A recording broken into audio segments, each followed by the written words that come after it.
Hey everyone, we're gonna be starting in just a minute, but settle in, tell me who's here, tell me where you're from. We're gonna be diving into 5 mistakes to avoid when building your email list.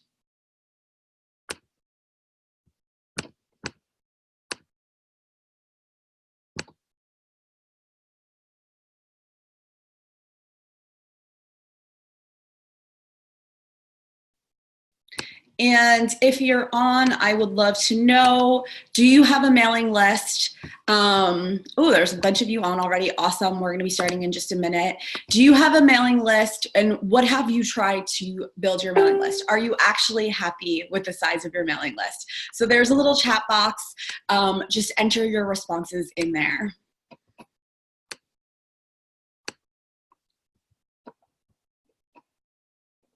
I'm going to pull up the slides.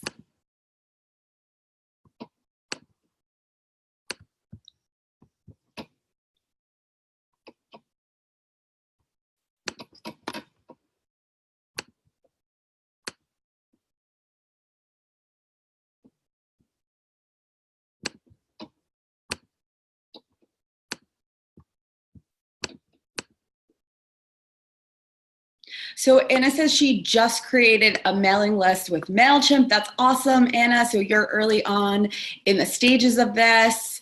So this will be helpful to you as you go in so you can really kind of get a good head start on this. All right. So here's the deal, you guys. We are going to cover 5 mistakes to avoid when building a list. And I was trying to share it on Facebook, but it's not going to happen. So all good. So 5 mistakes to avoid when building a list. Now, here's the thing, you guys, don't forget, you should all be signed up at NicoleLavoie.com/workshop for access to all of my weekly workshops. And also make sure you're in my Facebook group, the Unstoppable Business Community. You can go to NicoleLavoie.com/community for that. That's actually where I poll a lot of everybody on the topics of these workshops.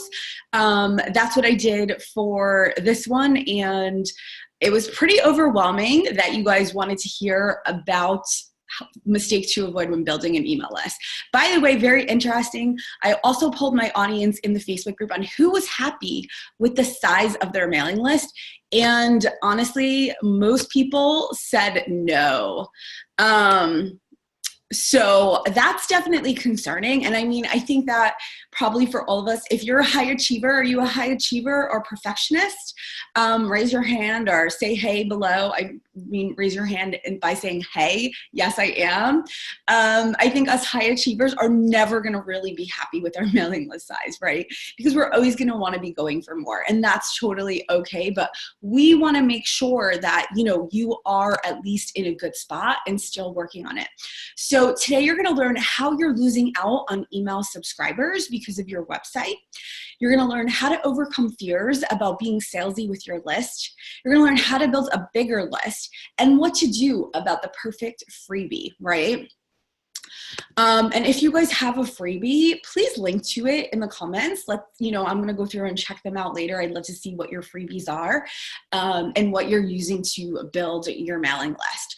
So first of all, why do you need a mailing list, right? I want to kind of go through that, and I want to tell you just really briefly about how I built my mailing list, okay? I built my mailing list back in the day, 6 years ago, when I started my first business, right? And I was very lucky, to be quite honest, because at the time I already knew that I wanted more than just a local in-person business. I knew I wanted the flexibility and freedom to travel and to have, to be helping people all over the world, to be quite honest. I had already traveled a lot. I had spent time traveling and volunteering in Venezuela. I'd spent time in Costa Rica, and I knew it was important to me to keep having opportunities like that.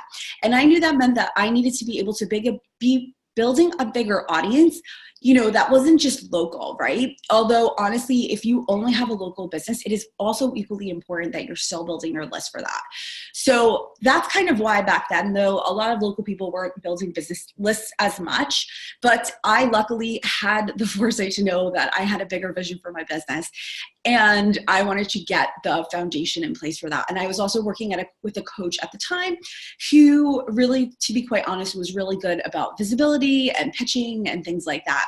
So I quickly created a freebie. It was a 5-day stress cleanse. I was working with stressed out women, overwhelmed women, people who hated their jobs. Probably should have done it more specifically, to be honest. It was a little bit vague. But I was doing guest blogs and things at the time, and I literally would get 50, 100 people from one guest blog because of my setup, which I'm going to go into because this is a big mistake that people make, right? And so I had a mailing list early on, but I'm going to be honest, I made a lot of these mistakes. I probably made every single one of these mistakes that I'm going to be going into because I didn't nurture my audience, right? So for those of you who have mailing lists, I want to know, how often are you emailing your list? I don't care how small it is. How often are you actually emailing your list? Is it once a month? Is it once a week? Is it once every 3 months? Let me see that in the comments below. And if you don't have an emailing list yet, that's totally fine. It's awesome that you're here and getting ahead. So like I said, I actually, thank God, had a coach who encouraged me early on to grow a mailing list. And I got hundreds of people on it. But the truth is, after that, I didn't really know what to do with them. And I think I just, once again, wanted people to sign up with me, but I didn't really have a strategy for it. So that was one of my mistakes. So Anna's emailing her list once a month. And Susan is doing a lot of things. Tenna is, I hope I'm saying your name right, Tenna, is emailing her list daily. That's awesome. And how is that going for you daily? Let us know. So here's why a mailing list is necessary, right? It puts you in control of your audience, you guys. This is something that I think a lot of us don't put enough credit to. I know that tons of us are on Facebook or Instagram or Twitter or whatever, and we're growing our list that way, right? Or we're trying to grow our list, or we're just trying to grow an audience there. And I see so many people do this. They're so focused on numbers, especially on Instagram, and getting that 10,000 mark, but they're not doing anything to deepen the relationship and get them on your mailing list. And here's the thing, you guys, we've seen this before, or maybe you haven't been around long enough to see this, but I've seen it before where Facebook pages used to get huge engagement, and then Facebook changed the algorithm, changes to pay to play where you needed Facebook ads, and suddenly people couldn't see your stuff. But when you have a mailing list and you use a mailing list provider, and I recommend ConvertKit personally, they are one that you do have to pay for. It is pretty affordable. If you have less than 1,000 people, it's $30 a month. $29 a month. You can get a free month using my affiliate link, NicoleLeBoy.com/ConvertKit, but it's very easy to use. It's simple. It gets high deliverability. But I get to know every time I use my mailing list, right? I send something, I see how often I can absolutely, how often people are reading their emails. I see how often people are opening it. I see how many people are opening it. So I know, right, exactly how many people read the email, how many people clicked on the links. By clicking on links, I see who my most engaged audience members are. It allows me to tag them as an interest, right? For example, in the email I just sent you guys with the reminder about the workshop, I had a nice handy link in there. Click here to learn more about my next mastermind, right? To get on the wait list. I made it simple for you guys. I made it easy for you to show me that you're interested in working with me further and nurturing that relationship. And you can do that all the time, right? When you have that mailing list, whereas when you are using Facebook, you have no freaking clue who's seeing your stuff, right? And let's be real, honestly, we don't even know if they're really our audience or why they're there. So I think that's really important to just kind of keep in mind. It also allows you to build a relationship with them and turn them into more of a community. When you show up consistently for your audience, you have better relationships with them. Remember, people are choosing to stay on your list. People can unsubscribe from your list at any time if they don't want to. I hear a lot of people worry about overwhelming people and things like that. And Tenna, maybe you can even give a little comment or two about that in terms of the daily emails. I have to tell you guys, the more consistently I email my list, the fewer unsubscribers I have and the better engagement I have. So, that's just my experience. And this is actually many of my clients' experiences. One of my amazing clients was just doing a once a month email, and she turned it into a weekly email, and she notified her audience. She said, I'm going to be emailing you more frequently. And they were like, I'm so happy to hear that. I love your content. So imagine that, like, you have a community, you have loyalty, right? These people are going to be loyal to you because you're not only reaching out when you want to sell.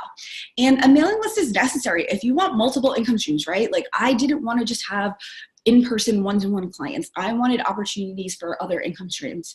I used my mailing list before I even had my own courses to make $15,000 in 1 year as an affiliate, just sharing other people's programs and services that I loved.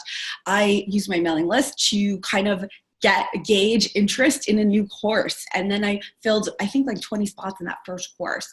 So once again, your mailing list is just so important if you want to grow your business, right? And if you want to help more people and reach more people, because a lot of times, honestly, people aren't always ready to work with us the moment that we want them to, or the moment that they meet us. By staying on their list, we can continue to build a relationship and then give them access to those opportunities to work with us. So let's dive into the mistakes, right? And here's the thing. Why do we want to cover the mistakes? They cause you, these are the mistakes that cause you wasted time, lost income, and less of an impact. And I just love this. Ted has said, your ideal clients won't be overwhelmed by daily, weekly emails. If I miss a day, shit happens, right? And they check in to make sure I didn't delete them by mistake. And I love that. And I've had friends who've done daily emails too and had amazing responses. So once again, please, and we'll go into this, but be emailing your list regularly. Move away from the once a month because you can't build a solid relationship. Move away from the once every 3 months, right? Move away from those things. So once again, let's go into it. So one of the first mistakes that I want to cover is waiting for the perfect freebie, right? Here's the deal, you guys. One of my clients said this in my Unstoppable Business Accelerator the other day. Done is better than perfect, right? And that is absolutely true. Like I told you guys, I created my first opt-in. There were ways that it could have been better, right? There were ways it could have been more specific. But in the meantime, I wasn't losing out on subscribers, right?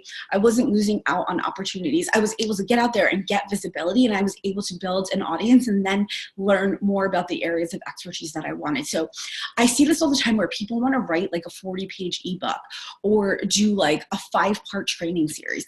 Start simple. Right? If you are waiting for the perfect freebie, you are losing out on potential subscribers every single day. I get pretty much new subscribers every single day to my mailing list because I have my freebie enough places. I have it on my website. I have it other places. And here's the deal, you guys, you are waiting for the perfect freebie. I know someone who for 6 years has been waiting for the perfect freebie. 6 years, right? Guess what? She could have had thousands of people on her list in the meantime. So who here are you guys, for those of you who are on, who's been waiting for the perfect freebie? Or who made that mistake in the beginning? I know, Susan, you have tons of freebies now. How were you in the beginning with coming up with your first freebie topic? Multiple opt-ins are needed, you guys. This is the other piece. I see people, once again, you're so busy waiting for that perfect freebie and you take forever to create it. And then you never create another opt-in, right? And I honestly kind of did this myself. I did that first opt-in, the 5-day stress cleanse. And then I did an opt-in that was a 21-day Instagram challenge, right? The Insta Happy Project. And that was good because people were opting into my list and it was also getting me followers on Instagram. And it was good. I had multiple opt-ins, but after that, I just stopped creating things. And that was a problem for several reasons, right? There are several aspects of the type of work we do, right? Susan is a parenting coach. So I'll just use Susan as an example. She's a parenting coach, but she can help parents in different areas, right? I know she has some health expertise, so she could help them with their kids' health. She could help them with their adjustment to school. And I'm kind of making up some of these topics, Susan, so feel free to interrupt me. But, you know, I think that here's the thing. If she might be able to help parents who are concerned about their kids' health. But if she only has that one opt-in around school and helping their kids get to school and helping them with routines and behavior, she's missing out on all the parents who are in her ideal audience but are more concerned about the health aspect. And you guys have probably seen that with my opt-ins too, right? I help my clients in several areas. I help my clients scale through multiple income streams. So I have some very specific multiple income stream opt-ins. I help my clients with productivity and time management and systems. So I have a very specific opt-in around batching your schedule and things like that. And I help my clients, and now of course I can't think of anything, with goal setting. So I have a goal setting opt-in. And then right now I have the workshop opt-in, right, where I'm doing a weekly workshop. So for people who are interested in learning a variety of business topics from me that are going to help them scale through multiple income streams and increase their profits and reach more people, they can just get on the workshop list. So I have a variety of opt-ins for different things. So once again, you know, so Rachel says, I've been waiting for the perfect way to just start a blog, website, mailing list. So once again, like, here's the thing, you know, it really is important to have a variety of freebies. I really suggest, and you can utilize your old freebies. It helps you continue to have new content. It helps you to show your expertise status when people can see you have a variety of resources for them. And, you know, once again, you are going to need new ones. I really recommend doing a new one at least every quarter, whether it's live or standalone, and keep them simple, right? I do a lot of one-pagers. That's just my style. So cheat sheets, things like that.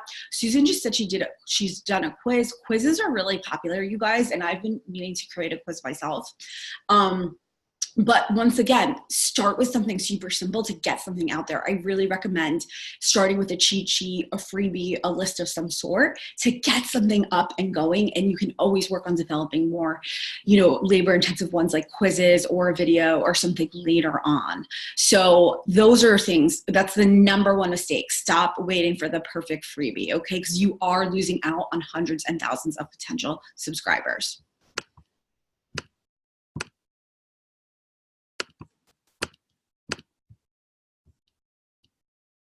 So Anna says, how often do we share freebies?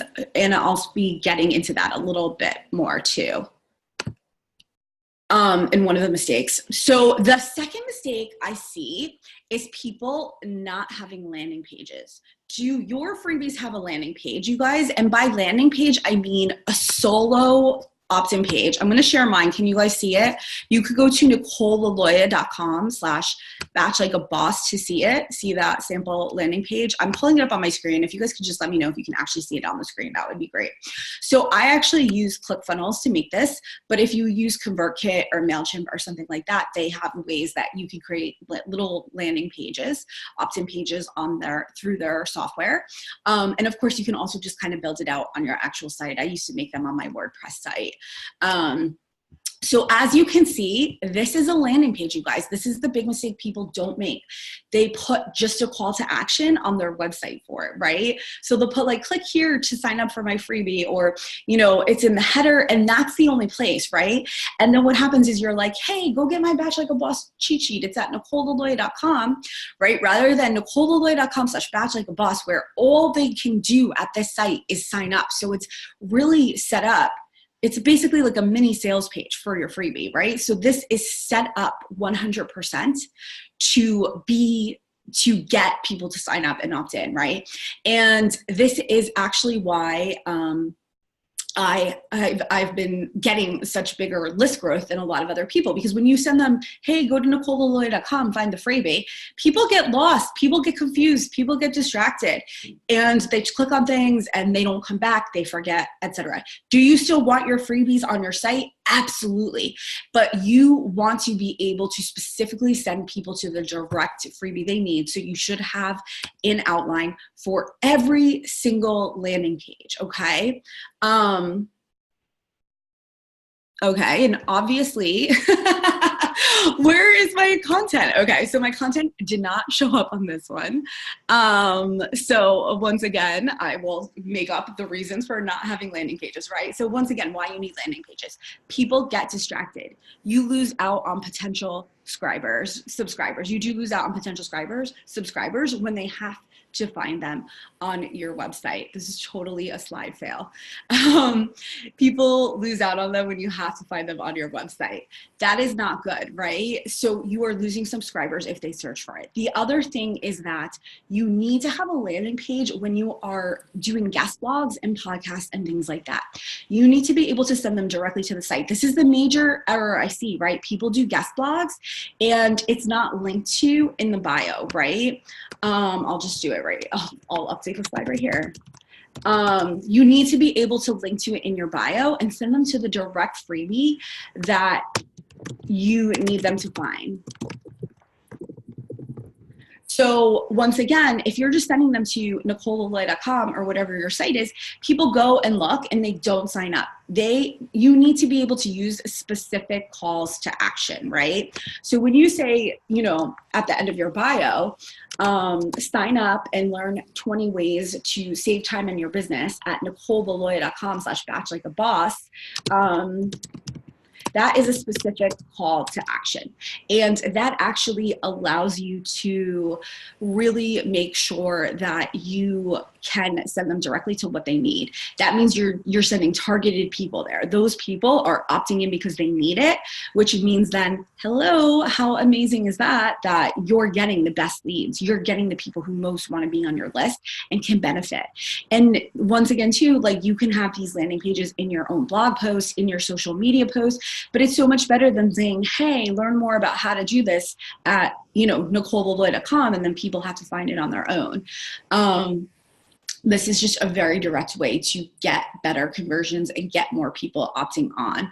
You don't want people searching for it. You want to be able to show it. You want to be able to show your expertise. So you do absolutely need landing pages at Nicole, for any freebie that you have.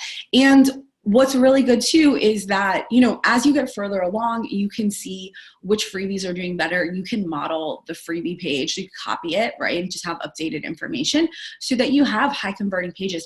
I can look and I can see that Batch Like a Boss one usually gets about 50% opt-in. So 50% of the people that go to that opt in for that. That's pretty high. 20% tends to be about average.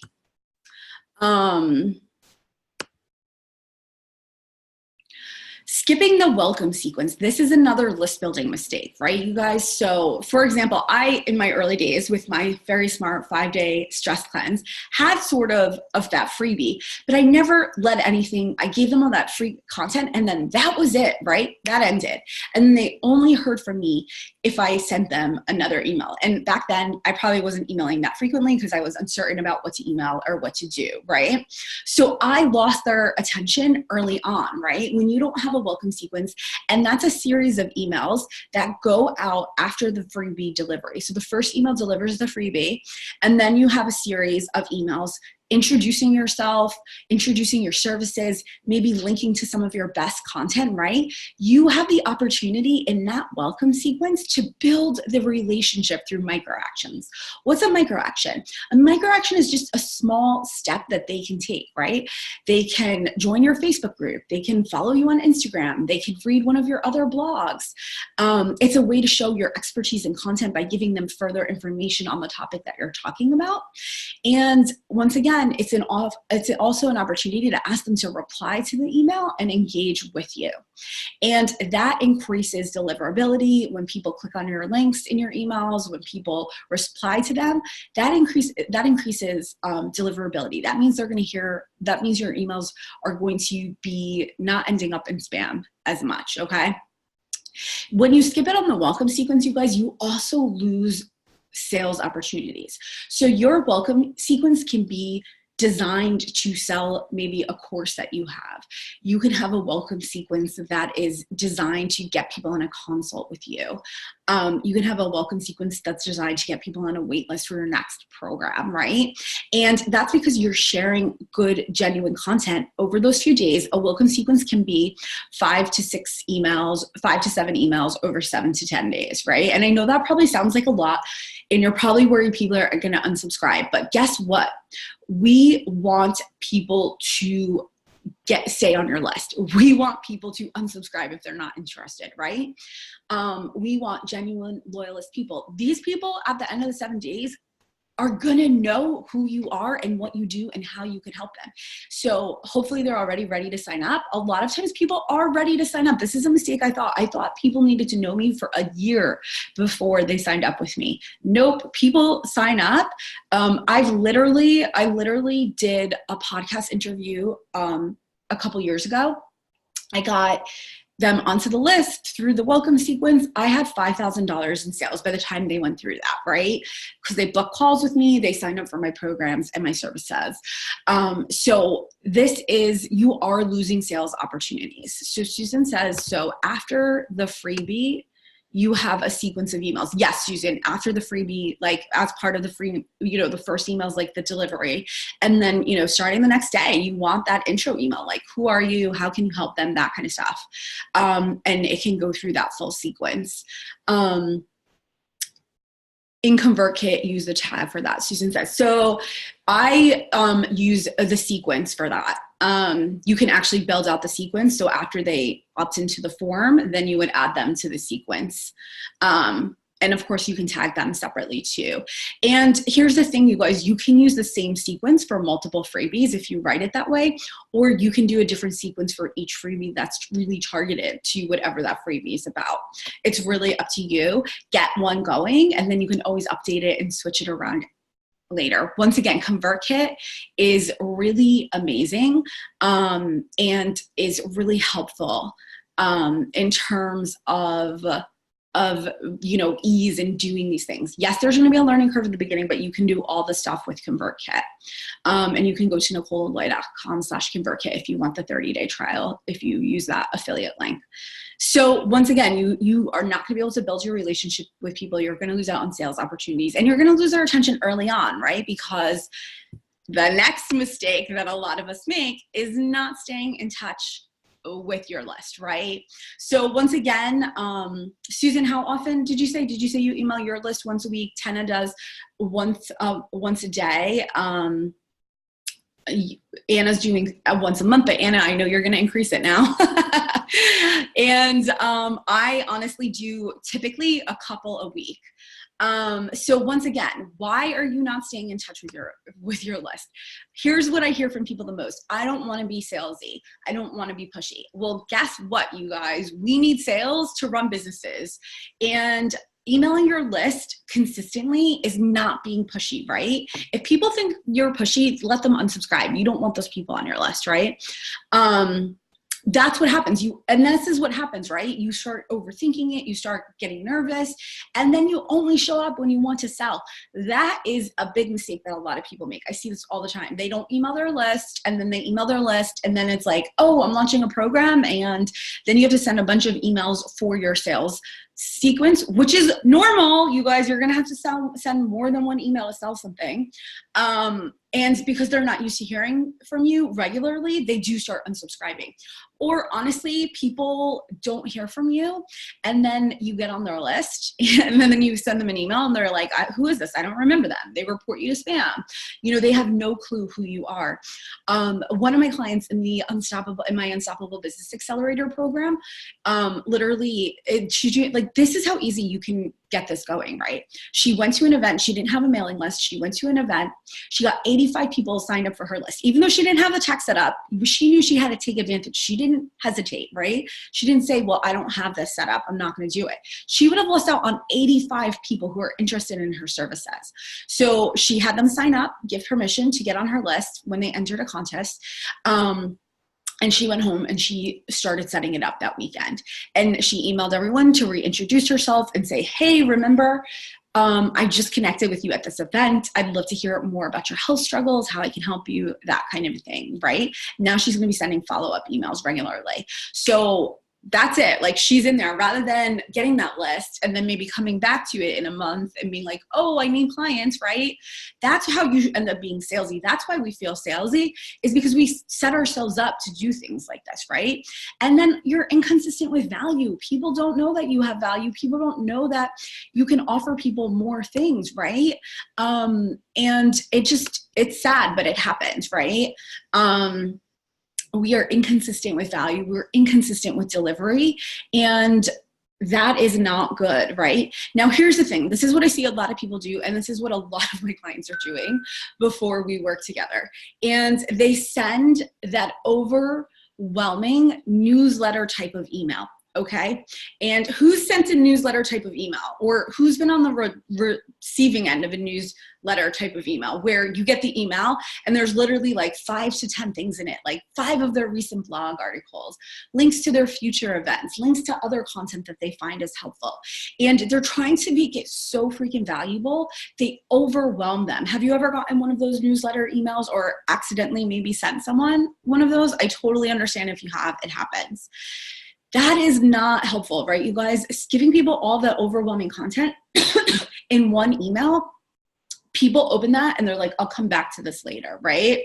I know you've done it. I've done it to you. You never go back to that email because you don't have time and you forget about it and you get new emails in the meantime.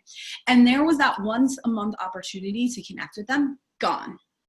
So once again, you don't want to send a newsletter type email. You want to send at least a weekly email, and you can break that newsletter type email into 4 shorter emails, each with one solid call to action, right?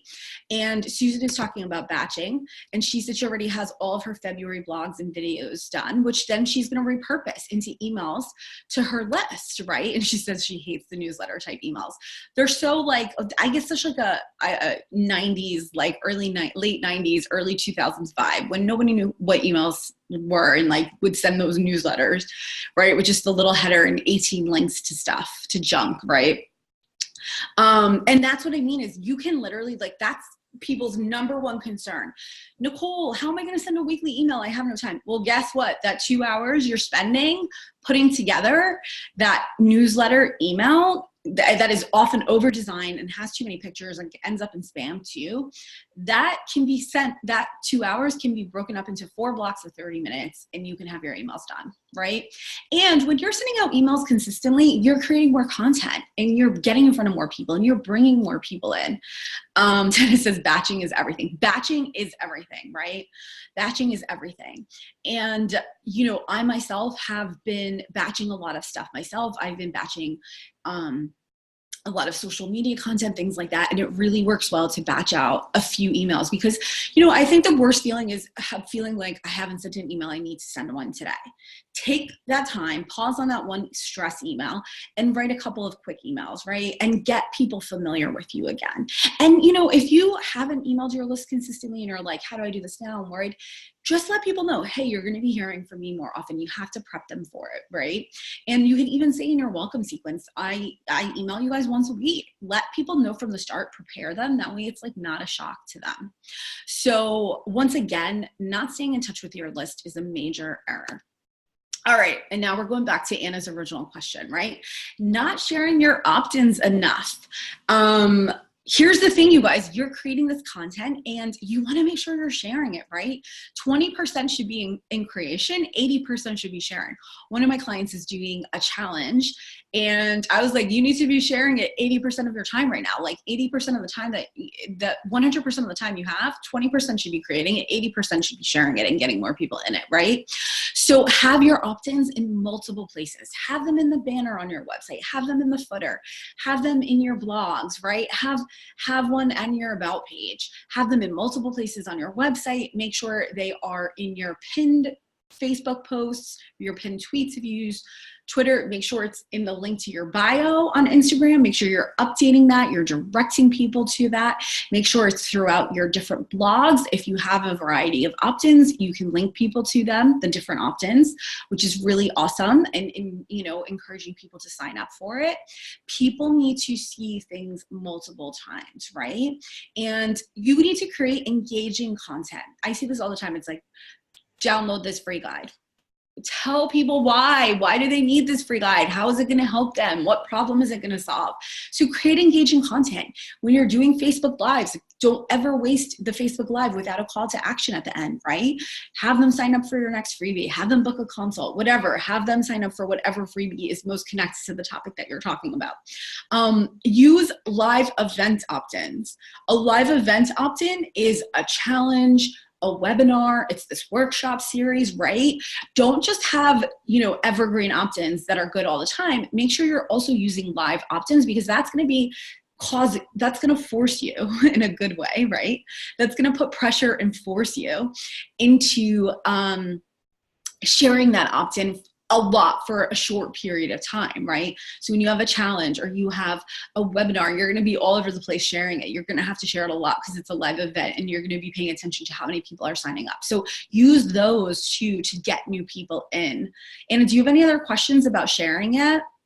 But, I don't think that, obviously, like, you're giving free content. This isn't a sale. Obviously intersperse it with other good, genuine content that is also helpful, and ask them to engage, but make sure that a lot of your content has calls to action for these freebies. So Anna says she loves putting her key social posts at the top. Yeah, pin those posts, take advantage. Make sure it's something that really leads people to an opt-in or a freebie or things like that. And, get other people involved in sharing it too. Do a trade with a friend who has a similar audience, and, say, I'm going to set up 3 Facebook posts to share your freebie over the next month. And can you set up 3 Facebook posts to share my freebie? If you have complementary, an audience that's similar, and you have, your services don't overlap too much, take advantage of that. Team up with other people to get it out there. People need to see things multiple times. And this is the thing that I see. People share it once and then get upset because people don't opt in. And you build a story around people not liking it or things like that. And that's not the case. People just haven't really seen it. People haven't seen it enough times. I never sign up for a webinar on the first time I see it. I'm always like, oh, interesting. If I see it again, I'll sign up. Usually sign up at the 3rd or 4th time I see it. So once again, like, please, please make sure that you are not building up stories about the pushiness or the salesiness or anything of having a list. People can leave your list at any time. That's okay. People have that choice. People may get attitudes about it or say things. Ignore them. The majority of people aren't going to care. I've gotten very few rude emails over the years about my number of emails or things like that. And honestly, I don't care. You're not my audience then. I want a community. I want people who want to be involved with my content, and who want to show up for all of it and grab all of it and participate in all of it. So, Chrissy says, that's my biggest fear with overwhelming people with emails. Once again, Chrissy, you have to focus on the people that are going to want to be part of your audience and community, who are going to want your emails. The rest of the people can leave, to be quite honest, because they're probably not your ideal people and are just not going to want to be involved. There are several people who send a lot of emails who I follow, and sometimes I read all their emails, sometimes I don't. It's not a big deal. Swipe, delete. What results can you have from having a mailing list? Okay, sold out programs, you guys. I've filled a mastermind 5 times now. I've filled all my other courses. I fill one-to-one spots. You can sell things out, right? Last year I sold my mastermind out solely using my email list and using a live challenge to my email list, right? They got a lot of emails about it. It was a $50,000 launch. You can have huge launches through your email list, right? And here's the thing, you guys, typically we need more people to sell more stuff, right? That's just the way conversions rate. On average, 2% of your list is going to buy stuff. Yes, you can get that conversion rate higher, but the reality is 2% is only going to buy stuff. So you need more people on your list to get more sales. High participation in your live events, right? When I do a live event, like a challenge or even these workshops, you guys are already on my list. It's just a way for us to connect more. And it's already an automatic group of people that are going to participate and take our relationship to the higher level, right? To a more intense connected relationship. So when you're doing a free live event, and I'm really talking more about a free one, but of course, obviously you're going to have more sales for live events too. But, you know, when you have high participation in these live events, you know, it's just going to be so much better because people in your list are already engaged. They want to be part of what you're doing. They're connected. They want more of that relationship. They want more of that content you provide them. A steady stream of leads for multiple income streams, guys. Like I told you before, when I had my first business and started building my list, I wasn't really even using that list for my local in-person business, but it allowed me to make money as an affiliate. It allowed me to make money as, when I started adding in courses, I created a journaling course and a book. It allowed me to get sales from that. And I'm just going to be honest. I think I remember 500 people on my list at the time. And I was like, I want 500 sales. I think I got like, honestly, once again, right, 2%, I probably got about 10 sales. I didn't understand conversion rates back then and was like heartbroken, but those are the realities of the numbers. So it is very important that you have, you know, you get more people on your list. And a loyal audience ready to let you know what they need from you, right? What they need next. If I'm thinking about creating something, you know, I can go in and pull them. I can invite people on calls. It really is like that easy, honestly. And a strong and healthy network, you guys. There's people who are on my list who probably aren't my ideal clients, but are in related fields and want to see what I'm up to. And when they see that I am consistent with my list, when I give out good value, they want me to be a part of their programs, right? So maybe they want to invite me to their interview series or on their podcast or to write a blog for them. And so all these people, like my first invitation to write for Forbes back in the day was because somebody saw my blog post somewhere else, got on my mailing list, read more of my content, and then invited me to write for Forbes. So there's all these kinds of opportunities that people are following you. They're checking out what you do. You know, it's impossible to keep track. You don't know who's on your list. So, you know, there's plenty of people out there that are looking to give you opportunities when they see you show up and are consistent and give value. So once again, new opportunities. Now that you know the mistakes to avoid, I know you guys are thinking, how do I grow my list? So I created a free guide, 10 ways to build your email list. So you need to be on the list at NicoleLaloy.com/workshop so you can get it. And I actually did already email it to you guys. So for those of you who are on the list for the workshop, which all of you should be because you had to get this link somewhere, you already have it in that email, in the reminder email. It's already linked there. And I'm going to send it out again in the link to the replay email, but definitely go back to that email, check it out. It is a free guide with 10 ways to build your list. It looks like this when you click on it. So it's really handy. And, you know, I really want you guys to really be working on big lists. I really want you to be overcoming some of these mistakes so that the effort you put into it is worth it, right? Because I do see a lot of people trying to build a list, but they're making a lot of these mistakes and it's just becomes torturous and so much harder work for growth. So here's the deal. The next steps for list building success, right? I want you guys to send me an email at Nicole@NicoleLaloy.com, or you can just go back into your email and hit reply to the workshop reminder email. And I want to know what the first step is, what step you're going to take first to grow your email list more. So are you going to create a new landing page? Are you going to create a new freebie that you've been thinking about for a while? Are you going to add them in more places? Are you going to start sharing them more? Let me know what the next step is that you're going to take. I'll give you feedback on it. But I just want to hear from you guys. And I want to know what you're going to do. And I want to make sure that, you know, accountability is everything, you guys. It's easy to watch this and not take that next step, right? And just kind of put it on the to-do list. But I want to know for sure that you are actively choosing a step to take. So please email me and let me know what it is. And then two, if a bigger audience, if a loyal audience, if multiple income streams is what you're into, if you have a business and you're getting burnt out and you haven't been able to scale it, get on the wait list for my next mastermind at NicoleLaloy.com/mastermind because I'd love to start talking to you about it. Anna says, I've already started using some of this information. Awesome, Anna. I want you to email me and let me know what your major focus is going to be. And if anybody else has any questions that's on, let me know. I would love to hear it. Tenna, I'd love to hear from you since you're doing the daily email. Do you have an opt-in that has worked best to get people on your list? I'd love to hear from you guys. And I'm going to go back to you and check out your opt-ins. And I know, Susan, you've been creating a lot. So it's also making sure that you're spending a lot of time getting out there. Be careful, right? You guys, that's why I like the one every 90 days. And of course you can do more if it's easy for you, but you also want to make sure you are getting it out there and you're not just replying to tons and tons of, and you're not just like getting stuck in creation mode too. So you want to make sure to balance it out a little bit. Because then it's easy to just kind of get on like, I'm going to have 1 million opt-ins. But once again, if you're not getting them out there and you're not spending them there, that's definitely going to be helpful.